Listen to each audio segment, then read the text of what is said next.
Mesdames, Messieurs, tout d'abord, je tiens à vous remercier de votre présence pour cette cérémonie des vœux.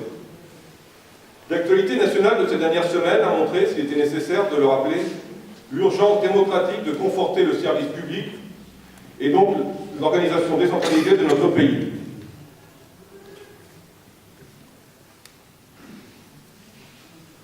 Pas bien. Merci. C'est pourquoi je m'évertue à faire en sorte que notre communauté de communes soit un lieu de cohésion et d'innovation, garantissant à ses habitants l'accès à un ensemble de services que je veux de plus en plus qualitatifs. Aussi, en tant que président de notre communauté de communes, j'ai le plaisir de vous accueillir afin de vous exprimer au nom de l'ensemble des élus communautaires et en mon nom personnel des vœux très sincères et très chaleureux. Ces vœux sont néanmoins tempérés par une pensée émue que j'ai pour notre collègue Dominique Magnier, disparu trop tôt. Dans cette intervention que j'ai voulu synthétique, je me suis efforcé de centrer mon propos sur les actions décidées par notre Assemblée. La première illustration qui me vient à l'esprit porte sur le développement économique. La loi NOTRe du 7 août 2015 a transféré la compétence économique à la région et aux EPCI à compter du 1er janvier 2017. C'est dans ce cadre que le Conseil communautaire a validé la construction d'un bâtiment d'un peu plus de 2900 m² à destination de la SICA Somme de Saveur, orienté dans la production de légumières. Le permis de construire a été délivré et grâce à l'investissement de la CC2SO, ce sont 40 emplois qui ont été d'ores et déjà créés.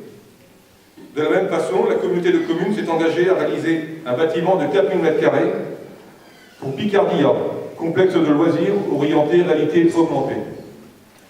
La livraison de ce bâtiment est prévue pour le début 2020. D'autres projets, tels que Delmonte, sont en constante évolution. Et pour ce dernier projet, rassurez-vous, un nouveau permis de construire sera déposé dans les mois à venir sur une surface plus conséquente, puisqu'elle passe de 2 hectares à 5 hectares. Fer de lance du développement de notre territoire, nous pouvons noter pour la première fois depuis une douzaine d'années une réelle croissance de notre zone d'activité de la mine d'or. De la même façon que le développement de l'ensemble de nos zones d'activité nous semble une nécessité, implantation à Oisemont, projet en cours à Pointe-Picardie et Sénarpont, celui du commerce local l'est tout autant. Dans ce domaine, la CC2SO a été lauréate à l'appel à projet national au titre du FISAC. 3 dossiers ont été financés en 2018, 3 autres sont en cours d'instruction. N'hésitez pas à adresser vos commerçants à la communauté de communes, car des fonds restent disponibles. Je ne serais pas complet sur cette thématique si je n'évoquais pas la friche industrielle Pic Industrie à RN. Depuis 2010, la communauté de communes a investi des sommes conséquentes dans le cadre des études de pollution. En 2018, ce sont à nouveau des études complémentaires financées par la CC2SO qui conduisent à pouvoir commencer à envisager une issue à ce cycle. J'ai toujours affirmé que la communauté de communes était un outil au service des communes. Il convient que certaines communes ne l'oublient pas. Qui dit croissance, dit aménagement du territoire. Dans ce domaine, nos 3 PLUI continuent d'évoluer. Celui du Continois devrait être soumis à approbation dans les prochains mois. Celui du Sud-Ouest aminois entre dans sa phase règlement, tandis que celui de la région de Oisemont en est à l'élaboration du PRDD. De l'aménagement du territoire à la mobilité, il n'y a qu'un pas.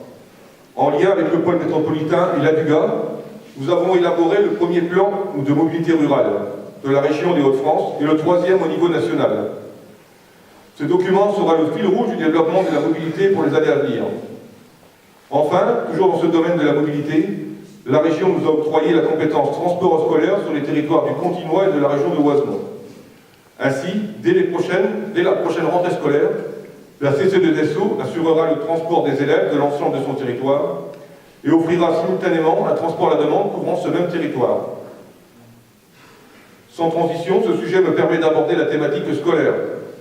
Notre communauté compte 42 établissements scolaires ayant engendré des dépenses à hauteur de 6 700 000 € pour 2018, dont 2 307 000 € de dépenses courantes pour nos écoles, incluant 33 323 € de spectacles pour les arbres de Noël et 80 245 d'entrées à Aquasoa. Il convient de plus de noter 759 000 € de travaux d'entretien de nos bâtiments scolaires, auxquels il convient d'ajouter la réalisation du groupe scolaire de Nantes-Ménil en 2018, ainsi que les travaux de construction de RPC maternelle et de la cantine scolaire à Oisemont pour 2 920 000 € sur 3 ans.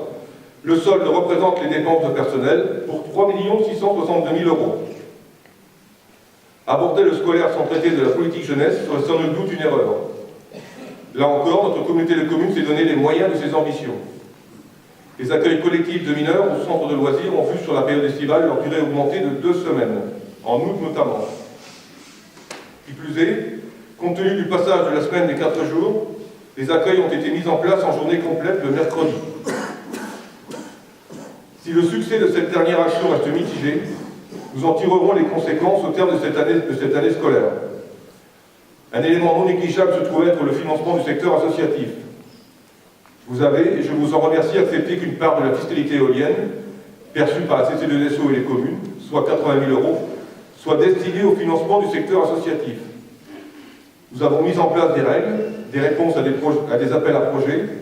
Néanmoins, ce type de politique nécessite la mise en place de critères d'attribution les plus objectifs possibles. Nous sommes dans cette réflexion qui aboutira rapidement afin de donner un peu d'oxygène à notre tissu associatif. Le scolaire, la jeunesse, ne peuvent que me conduire à traiter de la culture. Si dans ce domaine, nombre de collectivités ont réduit considérablement leur financement, il me faut reconnaître que nous avons su assumer la mise en œuvre d'une véritable politique de développement culturel. Celle-ci s'est traduite dès le 1er janvier 2018 par la prise en compte des médiathèques de Conty et d'Orémo. Au-delà de la reconduction de la 3e édition du Chat Hubert, n'a fait aucune difficulté, ni même la mise en œuvre d'une politique culturelle tout public et jeune public qui fut une première en 2018. Depuis le 1er janvier de cette année, nous sommes désormais compétents dans le domaine des gymnases. C'est effectivement officiel. Monsieur le préfet a signé juste avant son départ. Cette nouvelle prise de compétence, évaluée à 167 905 €, devra nécessiter une réflexion dans le cadre de l'élaboration de notre budget 2019. Sachant que la réhabilitation seule du gymnase de Oisemont est évaluée à 550 000 €. Nous aurons bien évidemment l'occasion d'en discuter d'ici là.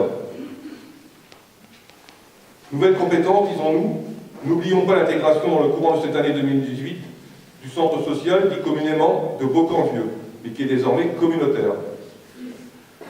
Nous développerons dès 2019 des espaces de vie sociale afin de vulgariser l'action du centre social à l'échelle du territoire communautaire.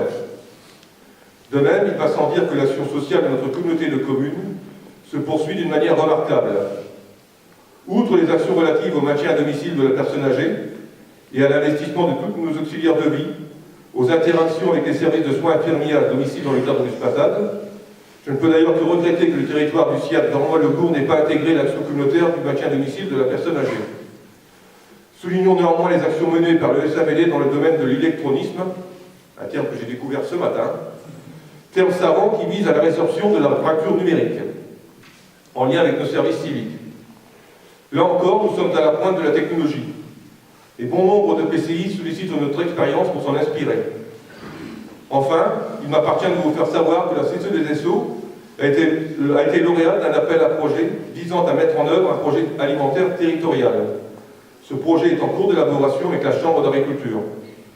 Il vous faut savoir qu'à l'échelle du département, seul notre PCI et Amiens Métropole mènent cette réflexion. Je pourrais poursuivre en évoquant la voirie, le SPANC, la petite enfance. Encore que là, il me faille préciser que nous avons décidé de la création d'une nouvelle structure petite enfance de 40 lits ARN. Je ne me doute pas que nous signerons prochainement la cession du terrain permettant la réalisation de cet équipement. Mesdames, Messieurs, comme vous avez pu le voir, l'action communautaire est dense. Même si je n'ai pas détaillé chacune de nos compétences, ne m'en veuillez pas. Il me semble que point trop n'en faut. En cette période de vœux, j'aimerais également aborder avec vous Trinoval. La réglementation se renforce, les éco-organismes nous prennent de plus en plus en otage. Et la taxe sur les activités polluantes, la fameuse TGAP, se durcit. Je souhaite m'arrêter quelques instants sur ce point qui me semble très important, car il va impacter de manière forte notre population. Actuellement, nous payons 17 € la tonne de déchets enfouis, soit environ 480 000 € par an. Demain, la projection de cette TGAP sera de 65 € la tonne, 1 800 000 €, soit 4 fois plus, et ce à l'horizon 2025. Il me semble donc indispensable que vous, qui êtes en contact quotidien avec les usagers, Soyez porteurs de la bonne parole.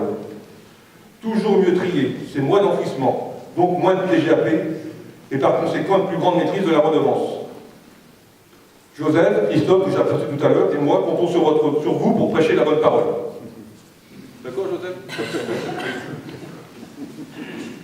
Pour conclure, si le jeûne actuellement est synonyme de colère, il convient de rappeler qu'il y a encore quelques mois, il évoquait un état que l'épouse ou l'époux n'appréciait pas du tout.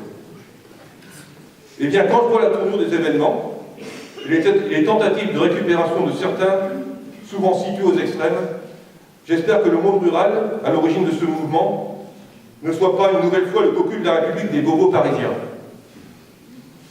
Pour terminer, je tiens à exprimer ma gratitude et mes remerciements à l'ensemble des agents pour leur professionnalisme et leur investissement dans les différents projets en cours ou à venir. Je remercie bien évidemment l'ensemble des chefs de service, Xavier Descoutures, Emmanuel Bissieux, Serge Acravit, bien sûr. Je remercie également l'ensemble des élus et tous ceux qui participent activement à cette belle aventure. Mesdames, Messieurs, je vous remercie.